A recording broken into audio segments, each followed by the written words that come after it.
Good morning everyone. कैसे हैं आप सब लोग? आशा करती हूँ आप हमेशा की तरह ठीक होंगे, स्वस्थ होंगे। महादेव की कृपा सब पे बनी रहे। इस सावन में सबके जीवन के दुख दूर हो जाएं, यही मेरी कामना है। हम घर से निकले, पहले हम निकले थे मंदिर के लिए। देन हमने दोपहर को डिसाइड कर लिया था कि हम भाभी से आज मिल के आएंगे। उनका एक्सीडेंट हुआ था, मैंने आपको बताया था अपनी लाइव सेशन में। अगर आप मेरे साथ डेली लाइव आते हैं तो आपको पता ही होगा। रास्ते में ये मुझसे लड़े ना, ऐसा हो ही नहीं सकता। कुछ ना कुछ बात पे इनको डायलॉग मारने की आदत है। क्या करें, राठी शायद होते ही ऐसे हैं, बट बहुत प्यारे होते हैं। ये तो मेरा एक्सपीरियंस बहुत अच्छा रहा है कि डायलॉग देते हैं बट प्यारे होते हैं।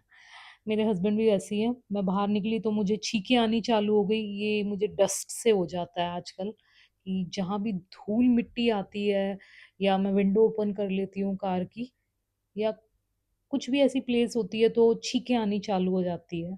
पता नहीं क्यों हो रहा है, ये वेदर ही ऐसा है या मुझे कुछ दिक्कत हो गई है।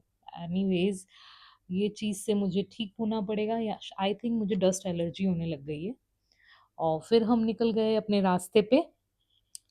रास्ता ना, आज ना बड़ा तंग किया हमें रास्ते ने। कभी कहीं का रास्ता बंद तो कभी कहीं का। पर फिर भी हम अपनी डेस्टिनेशन पे आखिरकार पहुंच गए, हॉस्पिटल। हॉस्पिटल में मैंने जैसे ही आपको बताया था, अगर आपने मेरे शॉर्ट्स देखे हों, तो मेरे को एनजाइटी होती है, तो मैंने वहाँ पे व्लॉगिंग करनी बंद कर दी थी और हम निकल गए भाभी से मिलने। भाभी से मिल के हम काफ़ी देर उनके पास रुके। आई होप वो जल्दी ठीक हो जाए। और फिर हम अपने घर के लिए रवाना हो गए थे। तो मेरे हस्बैंड को फील ही हो रहा था कि मेरे को मेरा मूड ऑफ है। देन उन्होंने सोच ही लिया था कि फूल की जगह ना इसको ना ऐसी चीज़ देता हूँ जिससे और भी खुश हो जाए। हाँ जी, अगर आपने मेरा शॉर्ट देखा है तो आप समझ ही गए होंगे। हम रवाना हो गए नर्सरी की तरफ। शाम ढल रही थी, एहसास हो रहा था नेचर का कि सच में ही हम घर बैठे, हमें नहीं पता चलता, बट हम बाहर जाते हैं ना तब हमें रियलाइज होता है कि नेचर है। और नर्सरी बहुत ही सुंदर थी, भैया बहुत अच्छे थे। उन्होंने अपना कांटेक्ट नंबर भी हमें दिया, बहुत सारी चीज़ें उन्होंने हमें बताई और गाइड भी किया कि ये प्लांट अच्छा होता है, इस वेदर में ये अच्छा होता है। बट यहाँ पे थोड़े से रूल रेगुलेशन थे, उनकी भी थोड़ी सी दिक्कत थी, उन्होंने वो भी बताई। मेरा मन था कि उन्हें व्लॉग में लूँ, बट उनकी थोड़ी सी प्रॉब्लम थी तो उन्होंने मना कर दिया कि सॉरी दीदी, हमको दिक्कत हो जाती है यहाँ पे।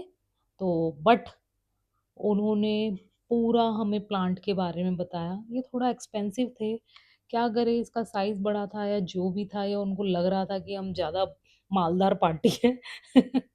एनीवेज, बट अच्छे थे भैया। और शाम हो गई ऐसी चिट चैट करते हुए हमें, और हमने पौधे लिए। मेरे हस्बैंड बार बार मुझसे कहे जा रहे थे कि और पौधे ले ले, बट मुझे लग रहा था कि पहले हम देख लें कि अगर ये पौधा अच्छा निकला तो नेक्स्ट टाइम एक और प्लांट ले लेंगे, अभी चलते हैं। हम देहरादून वाले रास्ते से चले, जो नया पुल बना है, आई थिंक लोगों को पता होगा फ्लाईओवर के बारे में, इसके बारे में। भाई मुझे तो बहुत सच्ची में सुकून मिला, कोई ट्रैफिक नहीं, और गाने सुनते हुए हम मज़े में आ रहे थे। और मेरे हस्बैंड गुनगुना रहे थे और मैं उनको सुन रही थी कि कभी कभार ना नोक झोंक होती है हर हस्बैंड वाइफ में, बट कभी आपको कुछ लाइफ में लगे ना, कुछ प्रॉब्लम हो रही है, तो प्लीज़ थोड़ी सी देर चल दो कहीं।